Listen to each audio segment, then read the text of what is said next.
Hi, everyone. Welcome to Fear Assembly. I'll be your host, Cole Harper, and joining me today is Eric, otherwise known as Popcorn Selections, as well as Stoney. How are you guys doing? What up? What up? Pretty good, pretty good. Can't complain. All right.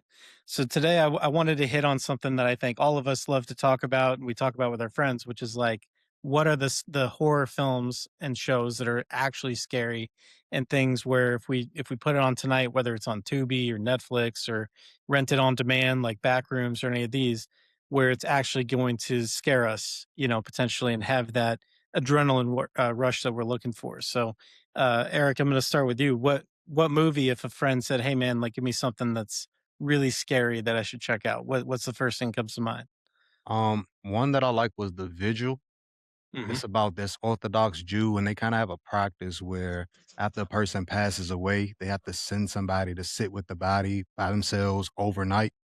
mhm. And as you can kind of hear from what I'm saying, it turns into a nightmare. Let's just say the body doesn't stay still. So, Mhm. and that one go crazy, and that's one that doesn't get recommended a whole lot. So, yeah, I like that one. Yeah, and that was one of the first ones that I think Boulder Light Pictures did, which is, kind of an indie production company, but they've had a lot of partnerships with, Blumhouse and Jason Blum, who I think may have also produced some of their films. So, I think Jason Blum has said, "Keep an eye on this group because they know how to make really good horror films." Stoney, what about you? What if a friend said, "Hey, man, give me something really scary," what moves the needle for you? Uh, Hardly anything. I mean, I don't really Mhm, find movies scary. I just find them enjoyable. Like if mhm, I can always tell if a movie might scare somebody else, but do movies actually like really scare me? Hardly mhm. ever. But I can always look at a movie and be like, oh yeah, this would be scary to somebody who's probably scared of horror movies. But it don't really do nothing for me. Like Alright. I know Evil Dead 2013 will probably scare somebody if they were chicken shit. Satan's Slaves will probably scare somebody if they were chicken shit. May the Devil Take You will probably scare somebody if they chicken shit. But if you're not Mhm. chicken shit, it's probably not gonna scare you. But you can always enjoy it. You can look at it and be like, oh yeah, this is a good, well shot horror movie. I can tell that the scares in here are would be good, but unfortunately, I'm just way too numb to them. So no Mhm. movie does anything for me anymore. Mhm. Not at all. I haven't been moved or terrified of a horror movie since I was like 13. So Alright, well, what was the one that got you at 13 then? The Grudge, Ju-on, Grudge?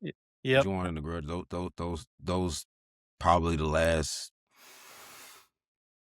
2 movies that actually, like, really bothered me, like, Mhm. actually, like, affected me in a way where I was, like, genuinely scared, but have there been movies since then that have, like, kinda shocked me, like Mhm.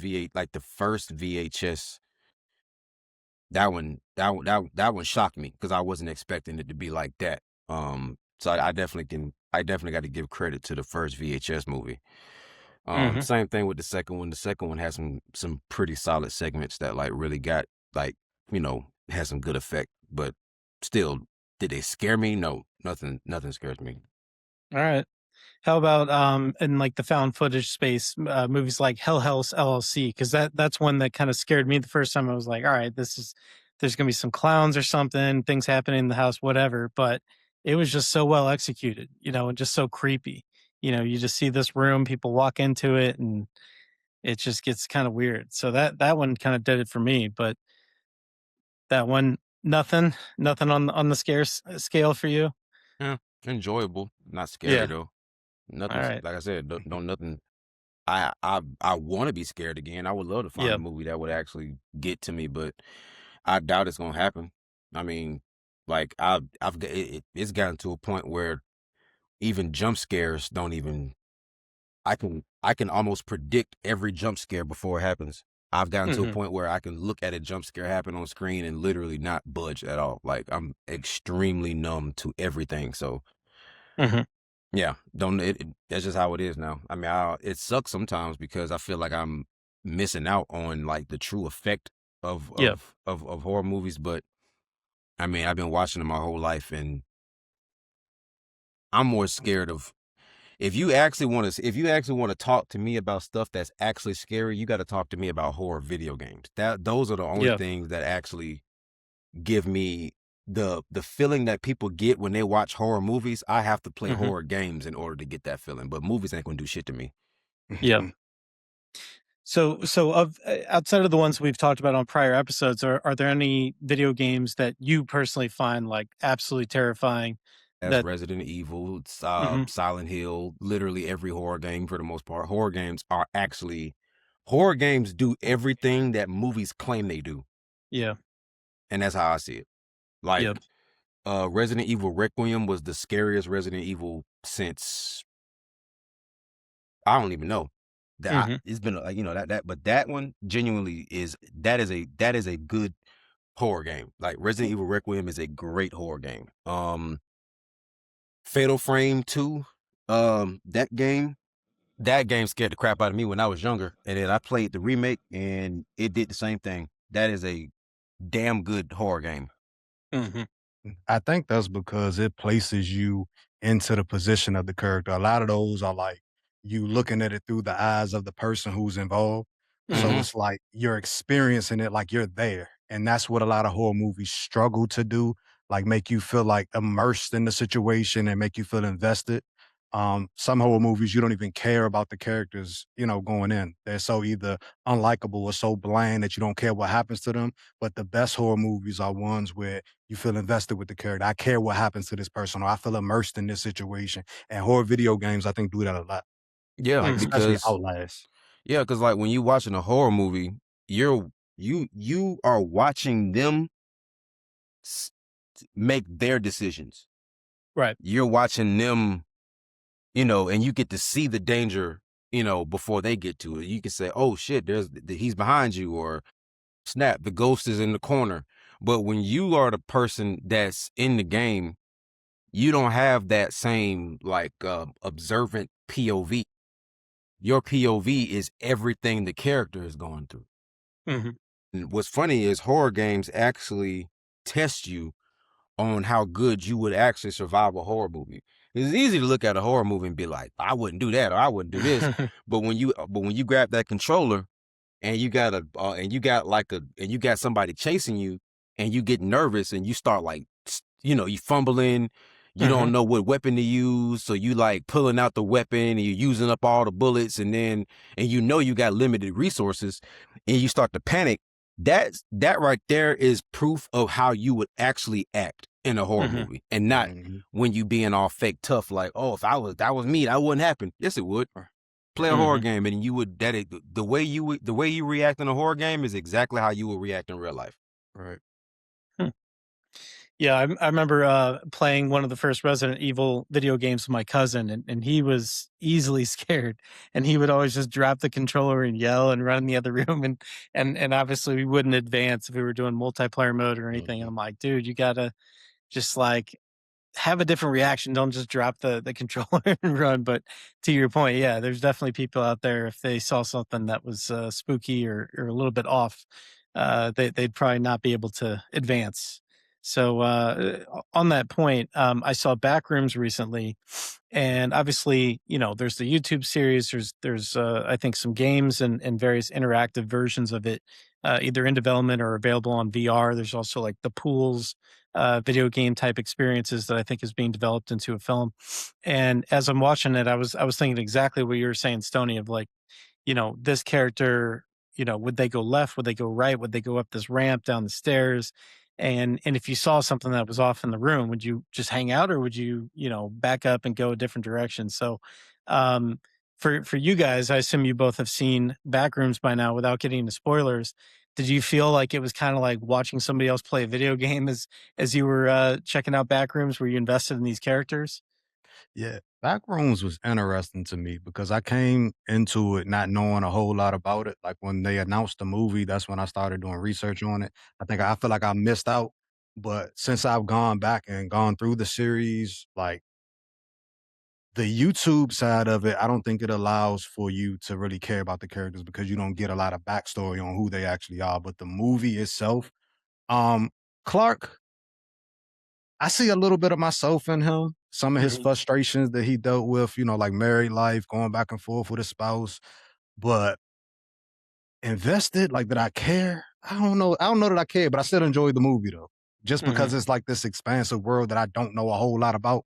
Still trying to figure out things, and that's what I'm big on. We talked about that last pod, like lore, trying to mhm. understand what something is and how deep this thing goes, what in the world is async doing. So that type of stuff kept me invested into that movie, and just the experience of learning about the background. So I liked it. Yeah. Yeah, and obviously the YouTube videos, there's not a lot of dialogue. It just kind of dives into these liminal experiences, walking around, found footage style. But this one, it had some scenes where it really does dive into these characters and dialogue and motivations and things like that. Obviously, of the weird scientist played by Mark Duplass, Mhm. not a ton of screen time, but it was very interesting to kind of see how that's going to be incorporated. And I think A24 is going to lean into that as Backrooms becomes this bigger franchise, right, and part of their IP. Stoney, what was your take on Backrooms? Did you like it? What would you rate it on the scariness scale? And do you feel like it was well executed and similar to video game stylistically, or do you feel like it's just kind of a standalone thing? Well, I've said plenty of times before, like I think I've said it on every pod Yeah. that we did, like from the one we did with Cody. I like Backrooms. It's my second favorite horror movie of the year. Um, I think the reason why I like Backrooms so much is because it kind of fell in line with the one genre that will actually cause me to kind of get not scared, but just Hmm. found footage movies, when done correctly, can still give me somewhat of that feeling that I got back in the day when I first started watching horror movies. Yeah. And there's really only three types of horror movies that get that done. And that's anything that is like J horror inspired. That's why I like Satan Slaves. That's why I like May the Devil Take You, because those are like if you took The Evil Dead and The Grudge and put them together, like those kind of movies give me that good adrenaline rush. Um, and the same thing with found footage. And I think the reason why I like Backroom so much is because the one thing that I do find very creepy is the Uncanny Valley. Uncanny Hmm. Valley is very creepy, and I love the Uncanny Valley. That is, I've gotten to that point now where I think weirdness creeps me out more than just flat out, hi, I'm scary. Like that don't really Yeah. do nothing for me. Like I like stuff that's like off-putting, like kind of weird, like that kind of stuff that makes you uncomfortable. I think being uncomfortable affects me more than being flat out scared, because a lot of times when movies are trying to be scary, they end up Hmm. being corny, like the Conjuring movies. I love the first two, but the third one and the fourth one, they're just the fucking lamest, loud noise, look a demon jump scare. It's so cheesy to me. I hate that shit. But like when a movie is just weird and just like off-putting Yeah. and just kind of like, that's what I like. And like Backrooms was just weird. It was just very Hmm. weird. It was weird. It was uncanny. It was unsettling. And that's what I liked about it. I love the Captain Clark entity. Like that whole scenario, I can look at it and say, wow, this is scary. I'm not Hmm. scared, but I know scary when I see it. And Yeah. Yeah. that's what I liked about Backrooms. It's one of those movies where it's like, even if you don't get scared, you can't look at that movie and not see how somebody else could be terrified of it. Right. Right. You in this mysterious, like alternate dimension that looks like the world that you live in, but it's not. You don't know where you are. You don't know how you can get out of it. You got these weird people that don't look like people, but they look like people. Yeah. And it's Hmm. it's it's the thought of being in that situation myself is terrifying. Yeah. Hmm. Like I can look at the movie and don't feel nothing for real. But if I had a dream that I was in the back rooms, I'll probably wake up with it sweating like, oh shit, like you know what I'm saying? Yeah. But But Well, like, that's what it that's what I was reminds gonna. you of. yeah, Yeah. but Yeah. I'm like, sorry. Go ahead. yeah, exactly. It reminds you of being stuck inside of a nightmare, and Yeah. and and even you know what I mean. So that's why I like Backrooms. That I think that was they did that very well, and then they used they used that kind of off key music, Hmm. because I don't think a lot of people understand how important music and sound is Backrooms did something that Smile did real good. Smile had that weird, like off key music that that little weird little warpy thing. Yeah. That shit is so creepy to me, and Yeah. it always makes me feel uncomfortable. And that's the only way you gonna scare me, bro. If you make me feel uncomfortable, then you got me. Yeah. All And right. I agree. Backrooms is a very uncomfortable, it's a very uncomfortable movie. Yeah.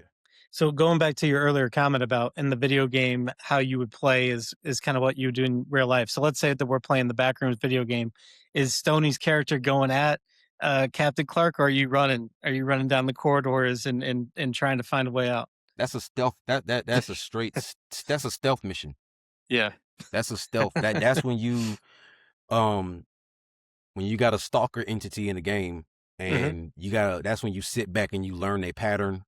Mhm. You know, figure out like, okay, he gonna go up here, he gonna stop, he gonna turn around, he gonna go that way.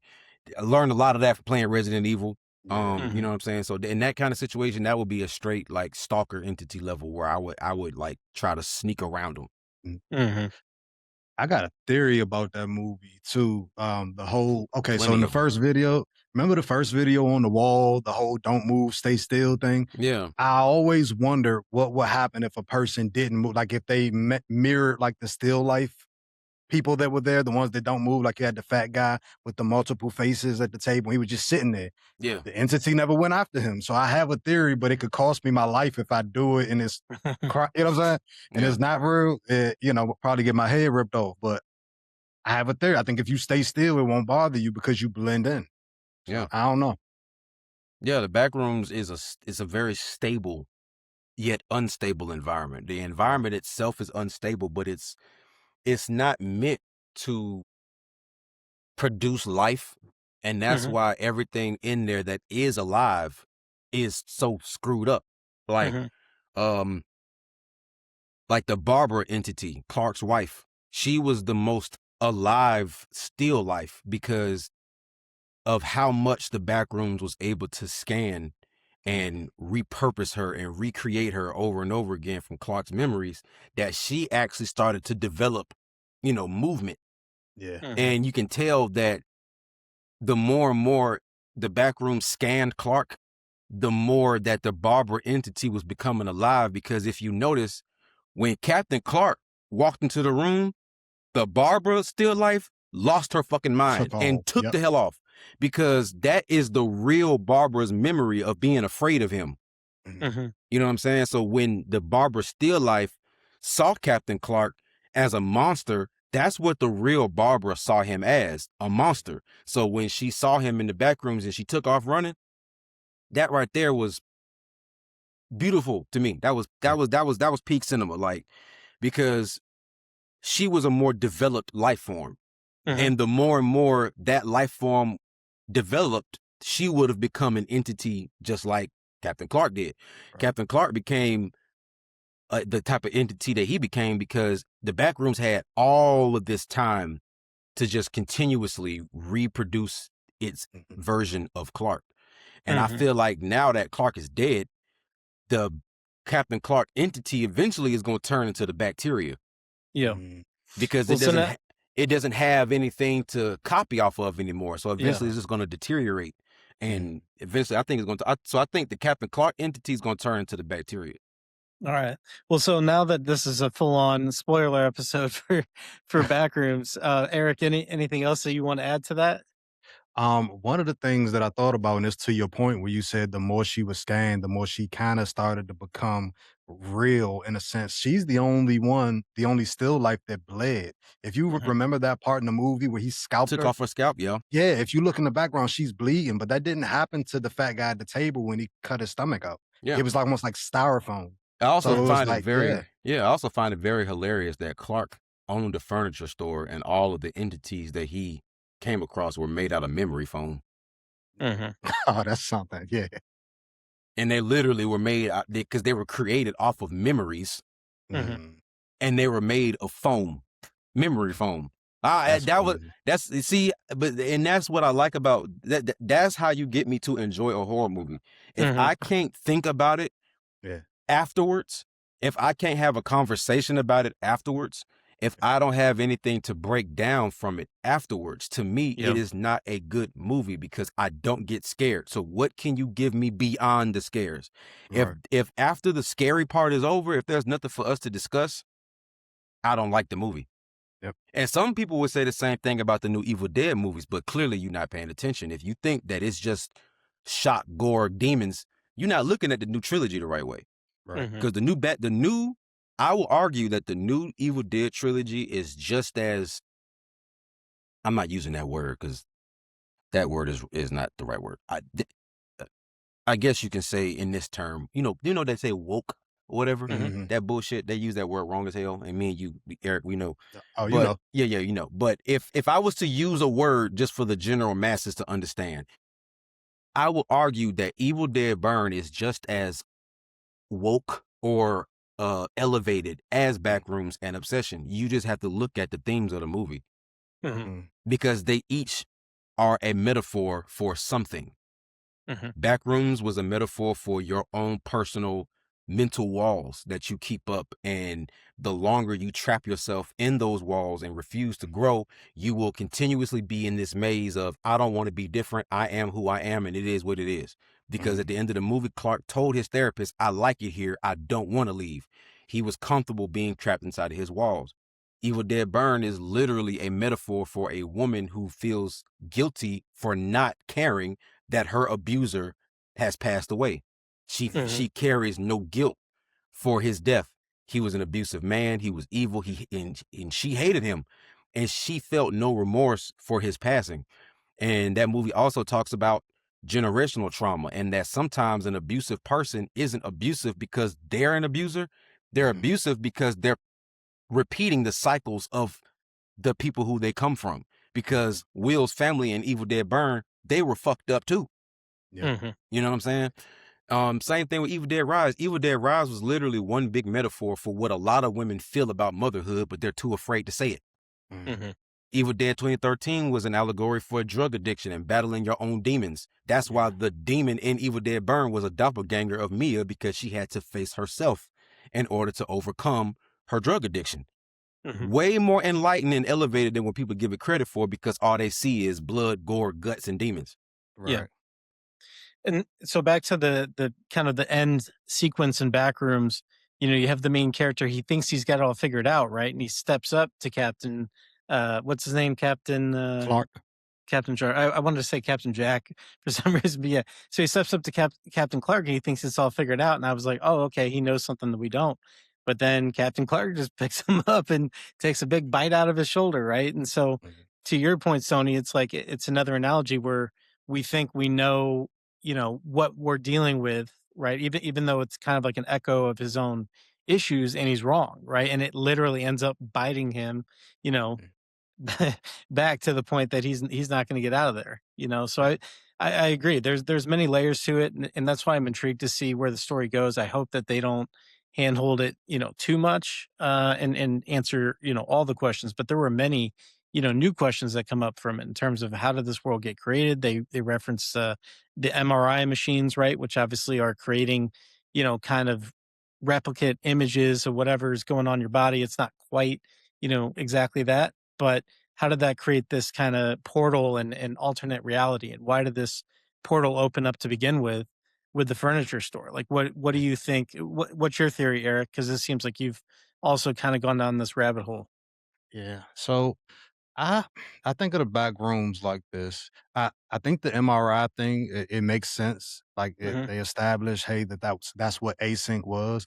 But when I think about the back rooms, it almost seems like an incomplete memory. So like if you try to remember something that happened to you, let's say 10 years ago, or a place that you visited, you remember bits and pieces of it. Like you might remember the rug, the pattern Hmm. on the rug, not to the T, but just slightly. You may remember a wall here or what the color of the wallpaper was, but not where each room, not where each hallway leads and turns into. So it's almost like how we remember things in our memory. It's like it's a bad memory. It's like a messed up memory.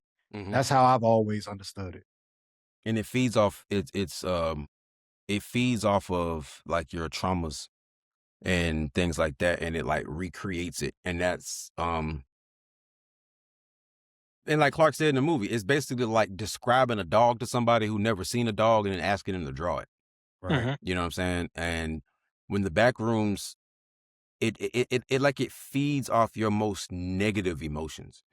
mhm, And Clark clearly hated working at that furniture store. Yeah. yeah, And the most embarrassing thing for him and the most shameful thing for him was playing that Captain Clark character Mm. in the commercial, using that right, stupid pirate voice and dressing like a damn pirate and acting Right. silly on camera. And you can clearly see that that's not what he was passionate about because Eric, I don't know if you remember that one scene in the movie when he was in the bed before he Mm. went to the back rooms, he was looking at that commercial of his competitor, Yeah, the I other remember guy. that.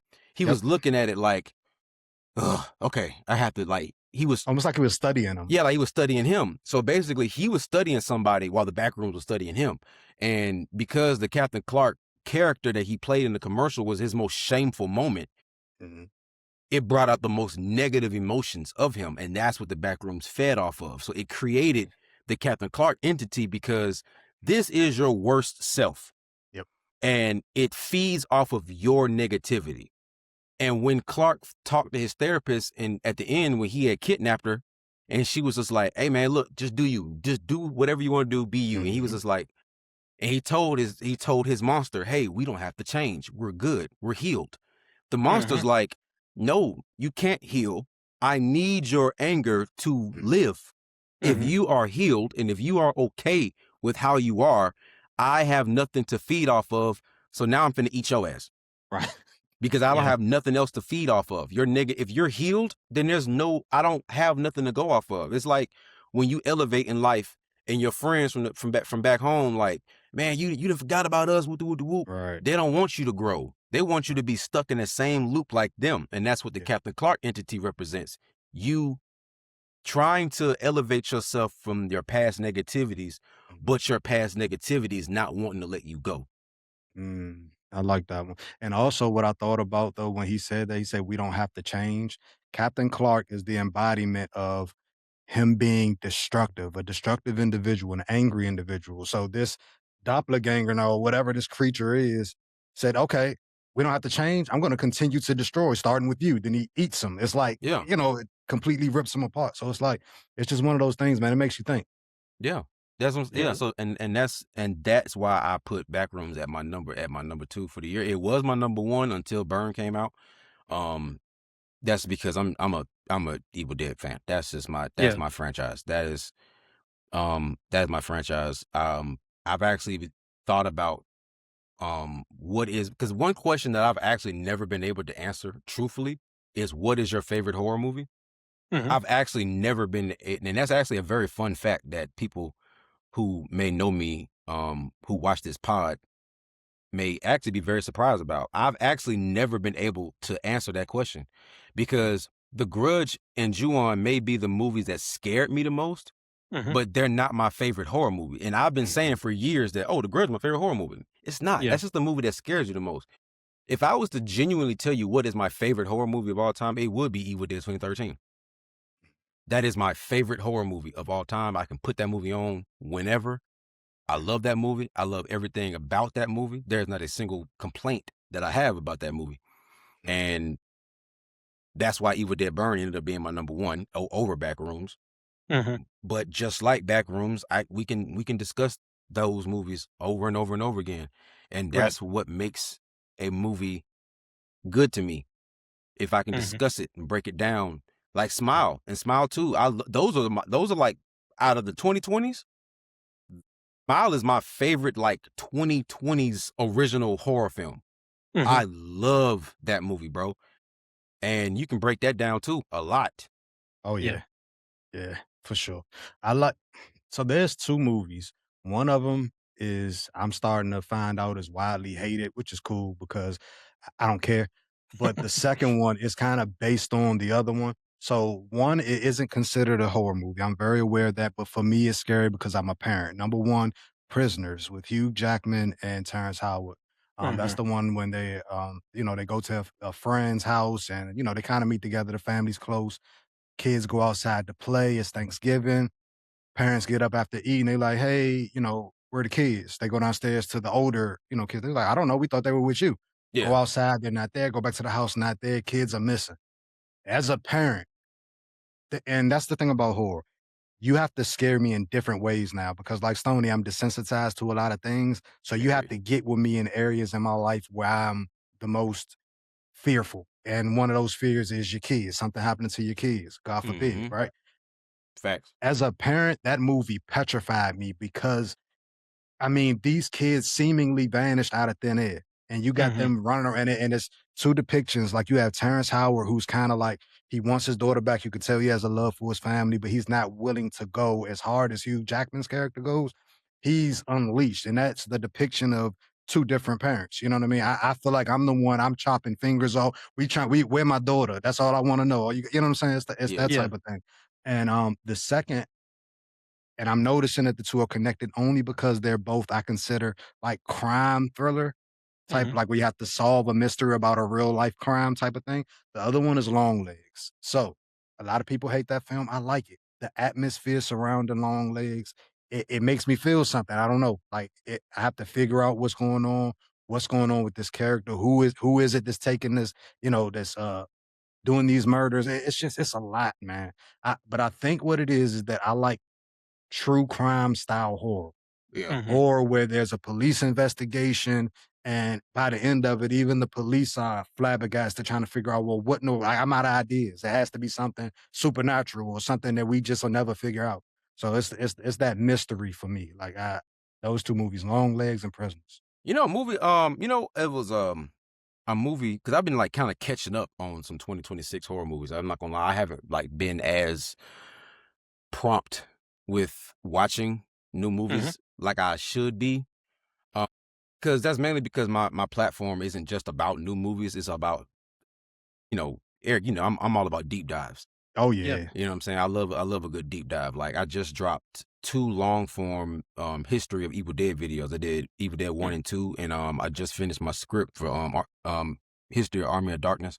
So Mhm. I've been like kind of going back to other Yeah. movies and stuff like that. So I've been kind of like slipping on like newer movies. Yeah. But so like 2 of the newer movies that I recently caught up on was the Lee Cronin's The Mummy, and last night I watched The New Faces of Death. I don't know why I put that movie off so much, Mhm. but I finally watched it last night and I was thoroughly surprised at that movie. That was actually a pretty good movie.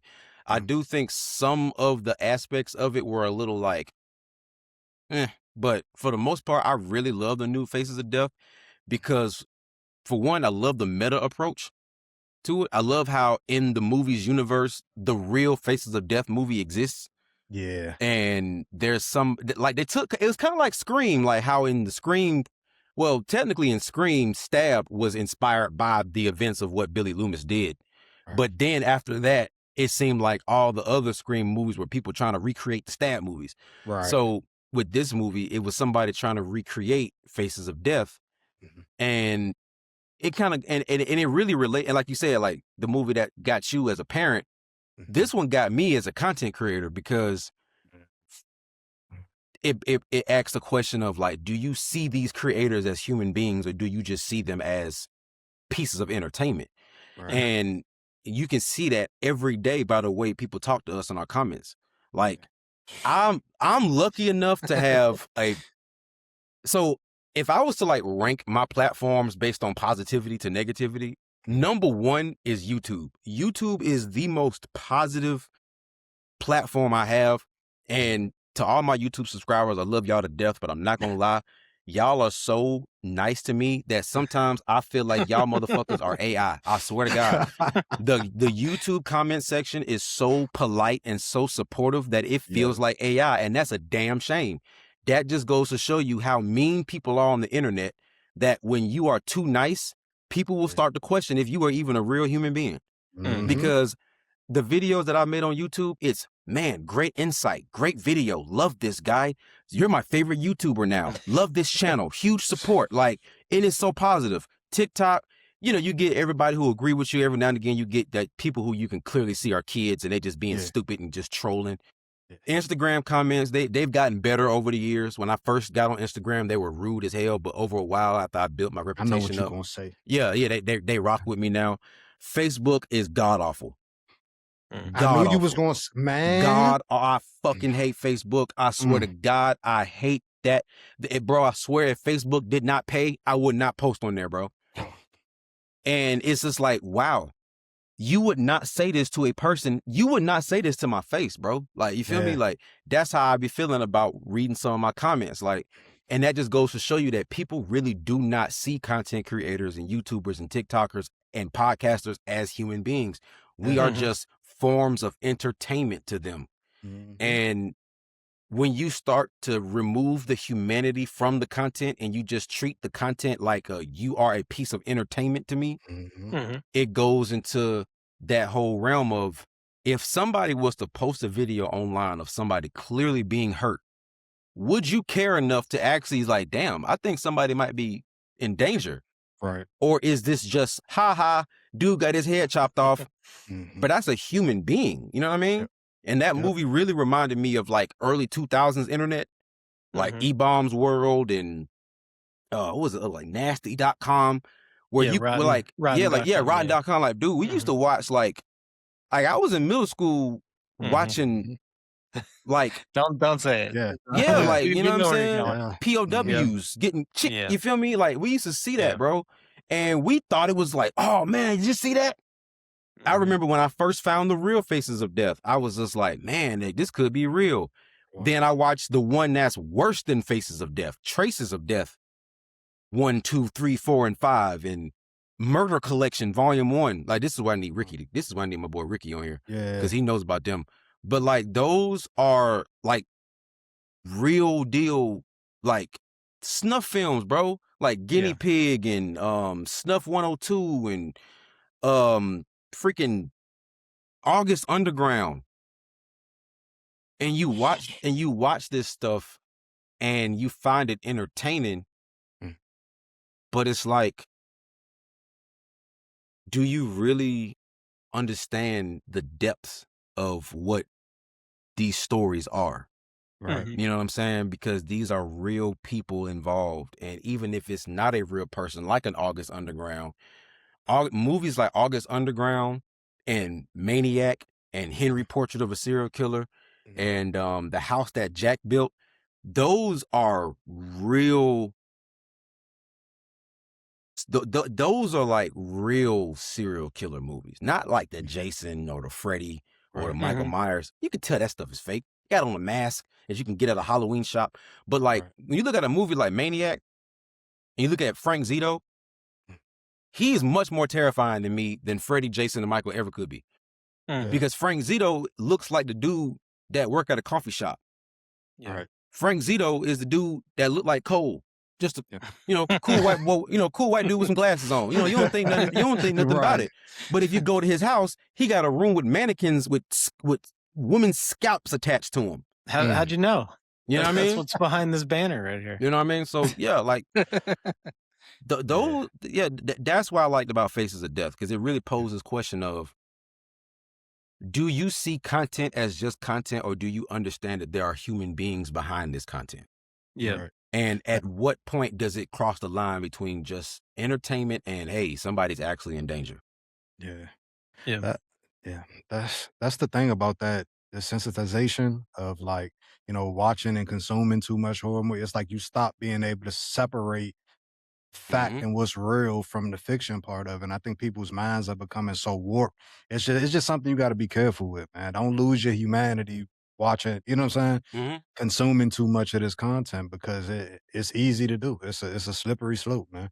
And then you see all the stuff that's going on in the world. It's just like everything is just right in your face all the time. Stuff that you would have to see on like late night news and they'll have it blurred out. You're seeing on the internet constantly, consistently. It's just how you can go to X right now and just start scrolling. And then all of a sudden, you done ended up someplace seeing some stuff you never thought you would see, So you got a point, man. And I think that's why horror movies have changed so much. Because I've been noticing this a lot on social media, like especially on Twitter, people are complaining that new age, like I saw this one, I don't know if you saw this little meme that said old school horror villains, creepy clown, killer, guy with a mask and a machete. And it said new horror villains, an empty room and some guy's girlfriend. And it's like they're saying that because like new horror movies are always, these new horror movies are soft. They're always some metaphor for trauma and something like that. When it's just like, For one, if you know anything about horror movies, they've always been metaphors for some type of trauma. Yeah. Yeah. I've seen people complaining about the new Crystal Lake prequel series saying, oh, they've turned Pamela Voorhees into another woke trauma queen, as if the first movie literally wasn't her losing her mind because her child died. Like, that was a 100% trauma, but it Right. was done in, but the first Friday the 13th was done in such an edgelord kind of way that it Mhm. made it removed the message behind it. Same Right. thing with Evil Dead. Evil Dead does that same thing. It's these stories are told in such an edgy way that you miss that it's more woke than you think it is. Right. And I think the reason why horror movies have changed so much is because, like you just said, bro, people have gotten desensitized to, oh look, there's a demon. Oh look, Mhm. it's a witch. Oh Right. look, it's a vampire. Whoop de freaking do. But what is actually going to scare somebody? Something that they deal with and struggle with on a daily basis, Yes. like Obsession, a weird guy who Mhm. is a bit of a punk. He's an Right. incel. He's a little too nervous to talk to girls. Those are some dangerous dudes Yep. in real life, because even though I don't agree with the whole Bear is the sole villain of Obsession, because he's Mhm. not the sole villain, I think everybody involved in that situation was a piece of shit in some kind of way, except Nikki. Nikki really didn't do anything. Yeah. But if you look at the entirety of it, that movie also shows you how dangerous your friend group can be, Mhm. because we don't know if anybody in that situation was telling the truth. Look at how Right. Sarah saw Nikki at that house party, and the first thing she thought to do was, I'm gonna hit up her boyfriend and Her tell him to, boyfriend, right. yeah, let's link up at 3 a.m. and if you don't link up, I'm gonna pull up at your house. What? Mhm. That's some dangerous stuff, because, Right. like, you know what I mean? Like, how many people have gotten killed in real life because somebody was jealous of somebody's relationship? You know what I'm saying? Mhm. Um, look at Backrooms. Yeah, it's an allegory for somebody's trauma, but look at how negative trauma can affect people. People to this day have this weird PTSD over the pandemic, and we was really only quarantined for like 2 months. Mhm. But the Backrooms is a representation of being quarantined in your own negative space. Yeah. Mhm. And think about how many people back in 2020 who had terrible home lives, abusive wife, abusive husband, abusive parents, but they were trapped in the house with their abuser. Right. You know what I'm saying? So when you look at these new age horror movies, they play on something that older horror movies didn't really play on, and that's that personal, relatable trauma. Yes. Because Yes. people are Mhm. desensitized to what clearly isn't real. Right. I know for a fact there ain't no witch in my closet, bro. Right. But Right. I do have a lot of PTSD. Yeah. Yeah. I know for a fact that this doll is not going to come alive and kill me. Mhm. But there is this weird girl in my class who everybody keeps picking Mhm. on, and she might snap one day. Mhm. You Mhm. know what I'm saying? Yep. That's what makes modern horror so different. It plays Yeah. on real life traumas and real life Yes. anxieties. So, speaking of that, I want to ask you about a film we haven't talked about much, and it's one that I think got a lot of unfair, negative reviews. But it's one from Ari Aster. We're not talking about Hereditary or Midsummer. We're talking about Beau Bo is was afraid. Afraid, which originally was called Disappointments Boulevard, right? Which has Joaquin Phoenix, Hmm. basically playing this schizophrenic guy, right, who's running around every possible bad thing that can happen is taking place, and this is like a true anxiety-ridden film. I thought it was also hilarious, but to your point, Stoney, I mean, it takes a real life thing, right? There's all these people with mental illness and other issues, and maybe the right medication can help out, but sometimes life is hard, right? And Hmm. every single place you turn, there's a new problem, right? You just want to go to the grocery store, okay, flat tire, traffic, whatever it is, and then you get to the store, oh, we're sold out of whatever, it was you came here for. Like that's basically the Beau's Afraid movie, metaphorically. So did you see the film? And if you have, what were your thoughts on it? I didn't really see Bo was afraid, Mhm. but I do know about it, and but I do agree that that premise is solid. I think where that from what I do know about that movie, I think it would have Mhm. benefited from not being so damn long. I do know that Yeah. movie was long as heck. Mhm. I don't know how long it was. I think it was like damn near pushing. Let me It was see. like 2.5 for sure. Yeah, actually, it was 2 hours and 59 minutes. Wow. That's actually, yeah, that's crazy.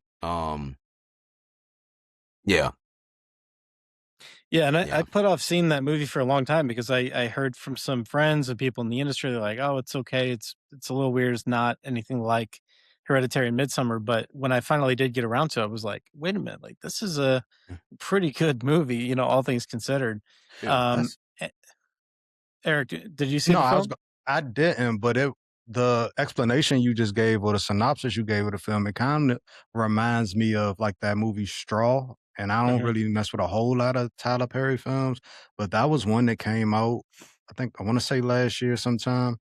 And speaking of those real life situations, you had a woman, I mean, just back to back, people just treating her like the scum of the earth for no reason. Nicest lady on earth, losing her job, just being abused physically, mentally to the point where she just snaps. And that's not a horror movie; it's more like a thriller.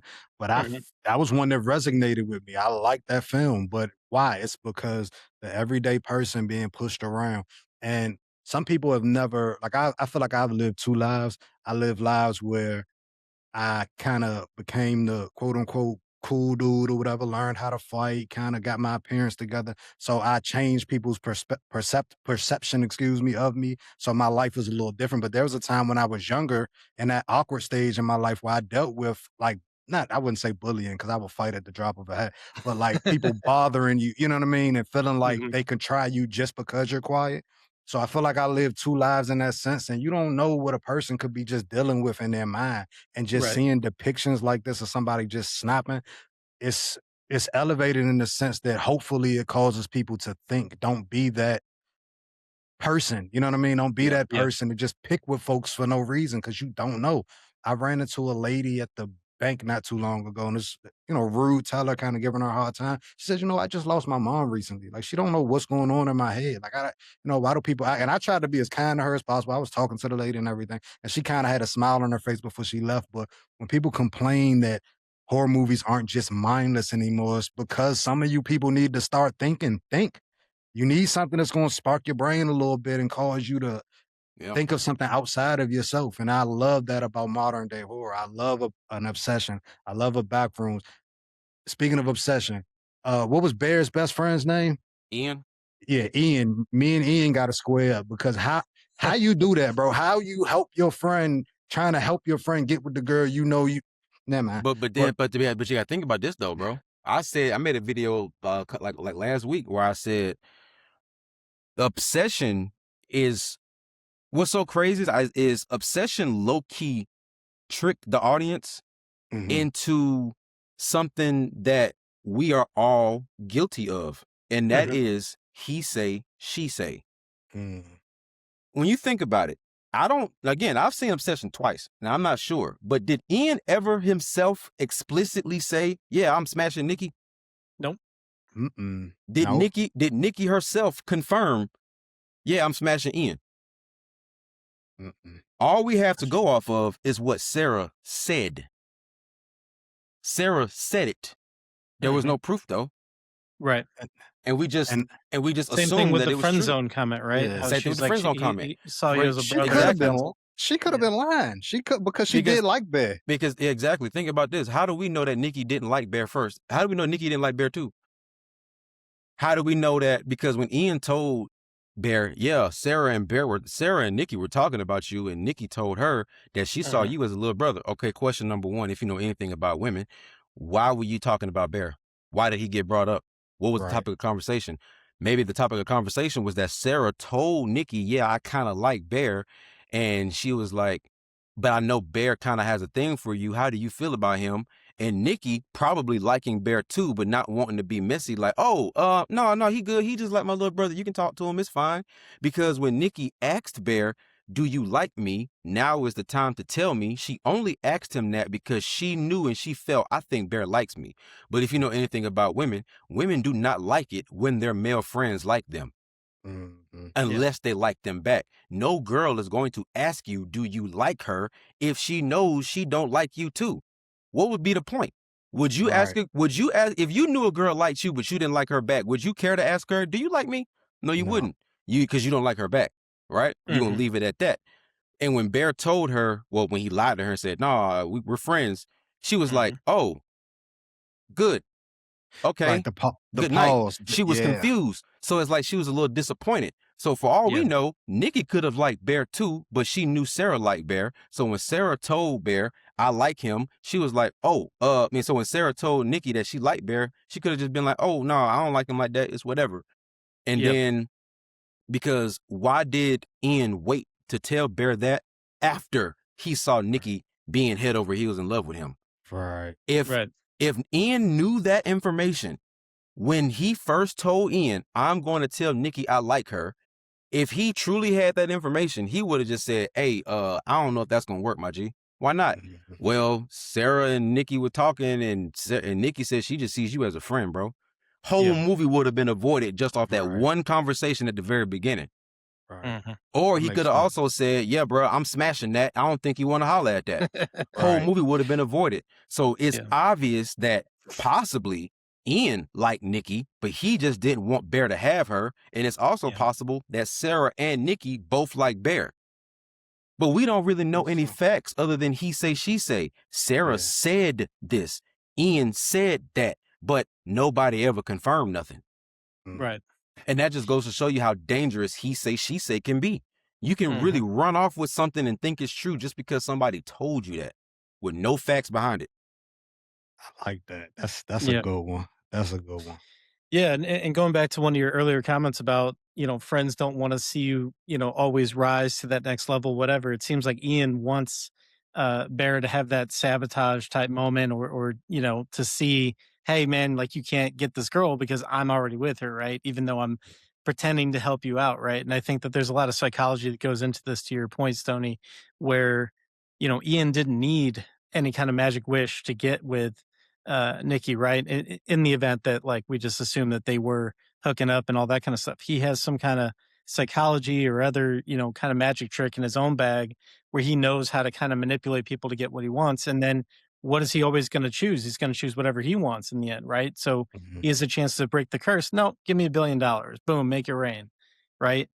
So I think again, there's going to be way more to that story that is going to come out over the coming months, either through interviews with the filmmakers and the cast, or maybe they save it for the sequel because there's Mhm. definitely going to be demand for more to this story. Yeah. And I was talking about on a previous episode, like I'd also love to see, and it's too soon, obviously, but a an episodic version of Obsession could be incredible. Yeah. Just because of the depth of what you could get into with what we're talking about now, each of these characters, he said, she said, Mhm. and kind of playing with it, right? And until you as an audience see, okay, here's a flashback to them hooking up, or this conversation between these two. Yeah, you're just getting it kind of from Bear's perspective, right? He's basically Yeah. in every scene in the movie. Yeah. And I Yeah, for think sure. what makes movies like Backrooms and Obsession so good is honestly the same thing that Evil Dead does. I think what we've, I think what Hollywood has subconsciously done is create a way, same thing with Smile. And honestly, I think those are probably the four best examples. Smile, Mhm. Backrooms, Obsession, and Evil Dead are Mhm. movies that genuinely, well, Smile, maybe Smile less than the other ones because Smile has a very specific, well, same thing with Evil Dead, actually. Um, you can make those franchises can literally last forever Yeah. because they can always be told in the anthology style and they Mhm. do not have to follow the same characters or the same plot. And that is where a lot of horror movie IPs fall off because every Friday the 13th movie, there's Jason. Yeah. Every Friday, every Nightmare movie, there's Freddy. Every Halloween, there's Michael. But with Smile, you have the curse, Mhm. Yes. but that curse can affect different people in different ways.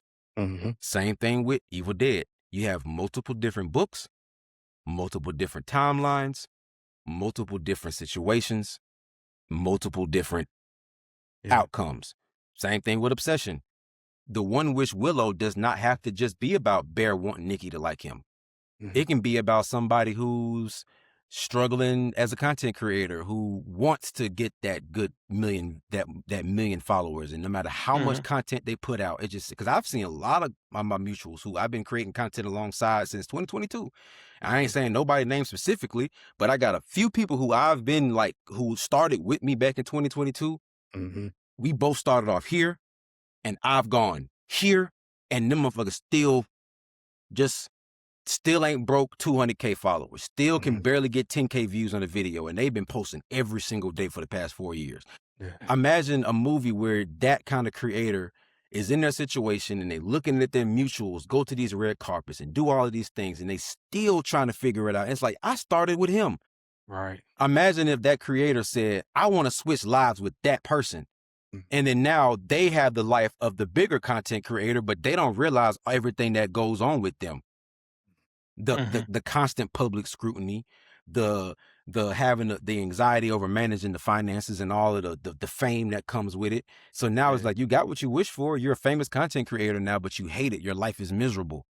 That's a whole different movie that is totally different than Bear's obsession with Nikki. It's now this person's obsession with success. Yes. That's a whole different movie. Yeah. Backrooms, same thing. It doesn't have to be about Clark being, sad over his ex-wife situation. Right. It could be about somebody else who, constantly moves. They live somewhere, they hate it, they pack up, they leave. They're always constantly trying to escape from something. And then they eventually escape so much to where they end up trapped in the ultimate escape. Now they're trapped somewhere that they can't leave. And the movie could be a lesson about the importance of standing still, the importance of figuring things out and not always trying to run. Because in the movie, they may get trapped in the back rooms, and every time they try to run, they get further and further in the back rooms, meaning they get further and further trapped. So the lesson of the movie could be the exit back to your real world was always right there, but you always ran and you got deeper into the back rooms when all you had to do was observe your one area of the back rooms that you were in. Your escape was right there. But every noise, every inconvenience, you ran. You could have escaped the back rooms in the beginning of the movie, but you didn't, because the moral of the story is sit still sometimes and figure things out. You see how you can take those concepts and branch them off? You see what I'm saying? So that's what I like about these new horror IPs. Yeah. And speaking of what you just said, I mean, the first thing he does, right, when he experiences the back rooms, he goes back into the furniture store, and then he's like, wait, goes back, grabs a chair, brings it back into the furniture store, sits down and starts thinking about it. And then you see down the line that at some point he's mapped out the entire back rooms, right? Or at least his version of it up to that point, which means that he also at some point had to uncover one of these monsters or entities and didn't have any problem with it, right? He's kind of flipping back and forth. So yeah, I mean, I agree. There's a lot of layers to it, and that's what leaves us with an infinite number of things to talk about, with these types of movies. So yeah, most definitely. All right. Yeah, and the other thing, like we were just talking about, I mean, it's similar to, even themes in movies like Inception, right? Which is obviously more sci-fi, not horror adjacent whatsoever. But Eric, you're going to be seeing another great Christopher Nolan movie here coming up, yeah? Oh yeah, the Odyssey, man. I can't wait. I want to see that one, man. Like I'm going tomorrow. Yeah, I think I'm gonna go. It's either Friday or maybe Saturday, but yeah, definitely got to check that one out in IMAX, man.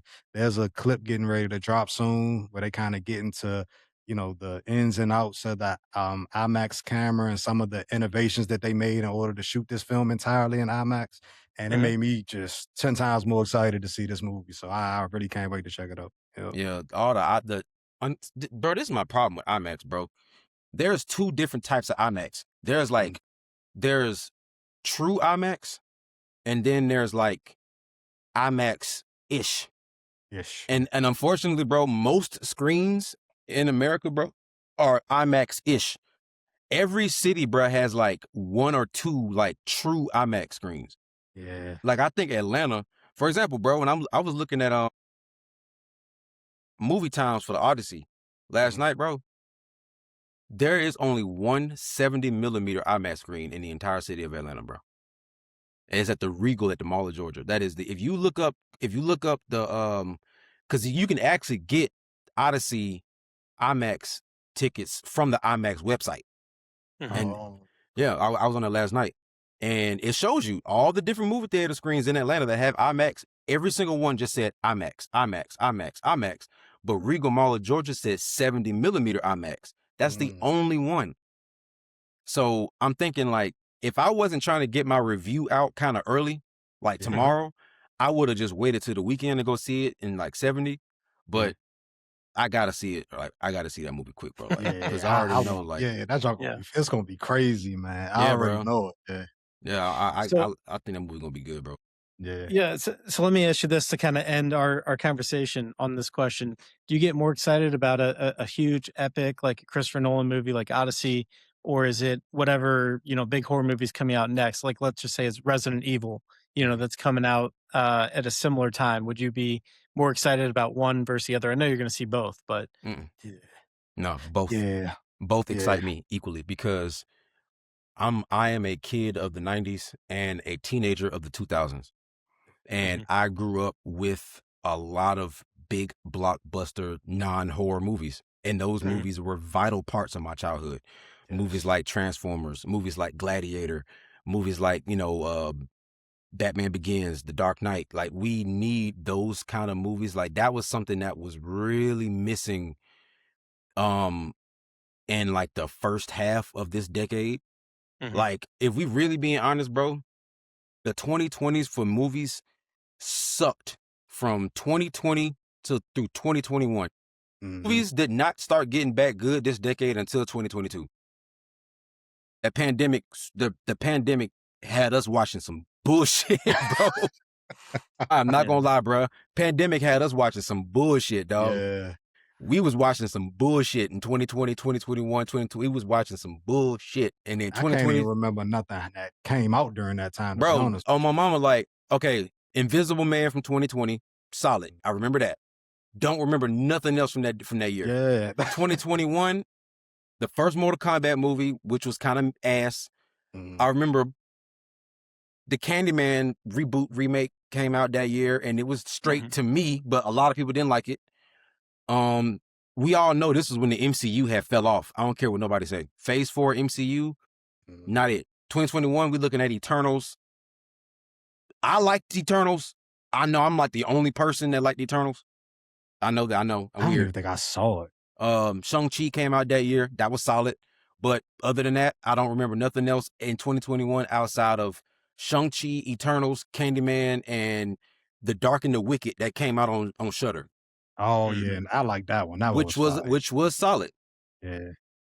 Then you got 2022. That was when movies started to be memorable Hmm. because that was the Batman. That was Smile. That was Deadstream, Terrifier 2. Like, you know what I'm saying? Uh, Yeah. Mhm. um, and Pearl. I think didn't X and Pearl both come out the same year? It was at least, yeah, like a year apart, something like that. Yeah, It I could wasn't have. that far in between because it wasn't supposed to be like a trilogy or something like that. Yeah, it was. It was Yeah. X was so X came out first, then Pearl, then Maxine. So they went, Yeah. yeah. So they went forward, back, Hmm. halfway forward. Gotcha. We did get Host in 2020. That's one of the better found Yes, footage, man. That we was we that was one we that was decent. we Yeah. did get Host. Yeah. Yeah, Pearl did come out in 2022. Yep. Yeah, we did get Host. Yeah, Host was good, and I Yeah. liked Host because it reminded me of Unfriended. Yeah. Mhm. Yep. I like Fair. that. I like that little subgenre of horror because if it's done right, then it's really effective. But Yeah, if it's bad, it's horrible. yeah, man. That's what I like about horror movies, bro. Like, there's subgenres of subgenres. Yeah. Yeah. Because screen life is just a subgenre of found footage, Right. and Mhm. Yep. analog horror is a subgenre of found footage. Yep. But screen life and analog horror are not the same thing, but they're both Right. subgenres of the same thing. Exactly. That's why, and if you notice too, bro, like this decade, bruh, Mhm. what genre has ran this decade? The horror Horror. genre. Horror Horror. movies. Yeah. The 2020s have been ran by horror movies, bro. Some of the most impactful, record-breaking, history-making movies this decade have been the horror Yeah. movies, bro. Yep. Look at the movies that's been struck. I heard Minions didn't do as well as they thought. I don't know Mhm. about how Moana's doing right now, It's but then you terrible. got Terrible. Yeah. Yeah, bro, See, then Moana, you got man. Obsession and Backrooms. running the box office. It's a good time to be a horror fan. Yeah, bro, it is Yeah. because it's always been the best genre, and I'm not just saying that because I'm a horror fan. I became a horror fan because of how good the genre is. Right. It's so much out there, bro. A lot of these other movies, bro, they just not. That's why I'm excited for movies like The Odyssey Yeah. because Yeah. it gives movies that universal appeal that they once had. You know what I'm Right. saying? Back in the 2000s and the 90s and stuff like that. The only downside to that was all the non-horror movies were so good that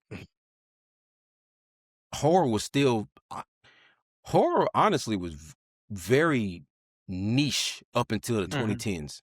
I think Yeah. the 2010s is when horror became more mainstream with movies Right. like Insidious and The Yeah. Conjuring. I Yeah. think those movies helped make horror more mainstream. Yeah. But like the Mhm. 2000s especially, and the horror was so popular in the 80s, and then the 90s came around and it just wasn't the same.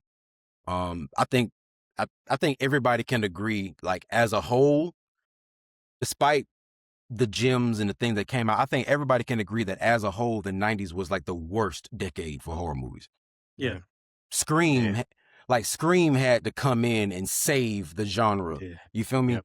Like Mhm. as a whole, horror movies in the 90s just Mhm. Yeah. they Nope. no, there's 90s I, horror movies is just Mm. I barely watch 90s horror movies, bro, to be honest with yeah. you. Like outside of like Scream, Candyman, House on Haunted Hill, The Mhm. Faculty, maybe. Yeah. I Know What You Did Last Summer. Right. Mhm. The mainstream ones, right. Mainstream Stoney, ones. I was waiting to see when you were going to mention your true favorite movie of all time, Independence Day. That's where your love of Will Smith came, right? Because that's kind of crossover horror, major Uh, global film. I mean, I loved Independence that Day when it was came fire, out. bro. The sequel was Yeah, I yeah. loved ass. it. I Yeah. know, yeah. That sequel was ass, but Independence Day, the first one was fire. It really Mhm. was. It was fire. I Yeah. think honestly, bro, that movie could have been a sci-fi horror movie. Mhm. It Yeah. really could. It not only was it an alien movie, it was also a disaster flick too. Mhm. Mhm. It was an apocalyptic movie too. Yeah. I think that movie had a little more, wiggle room. I think The Matrix should have been a horror movie. That was my very That first would've been video, bro. fire. My very first piece of content that I ever created was a series that I started called "How Is This Not a Horror Movie?" Yeah. And the very first video I ever made, bro, back in January of 2022, was breaking down The Matrix and how that movie is actually terrifying. Mhm. Mm. And Will Smith was going to be Neo. He turned it down. Yeah, he turned it He down. said he didn't I want. He didn't didn't know want to. that. Yeah, Wow. he didn't want to read the Will book. Smith was gonna be was supposed to be Neo. He turned it down. Yeah. Mhm. That would've been He that would've chose been tough. that That'd have been motherfucker. tough. That Yeah. motherfucker chose Wild Wild West over The Matrix, bro. We should have known. Wow. We should have known that he was not good at decision making back then. Like you have the worst executive function of all time. And I like Wild Wild West for what it was, but come on, bro. Over The Matrix, Right. dog. Over Come The on, dog. Matrix. I know he regret that to this day, probably, man. Yep. For sure. Yeah, there's many stories like that, and we'll hit on those on in future conversations. So I know we gotta wrap it up. So just want to thank the listeners again for joining us, and make sure to like and subscribe. Tell us in the comments if you want us to discuss any topics, get more into any spoilers. Today we talked a lot about Backrooms, a little bit about Obsession, but there's so many horror films out there from all the different eras. So we're here to talk about them, and we will see you soon. Thank you, everybody. Damn. All right.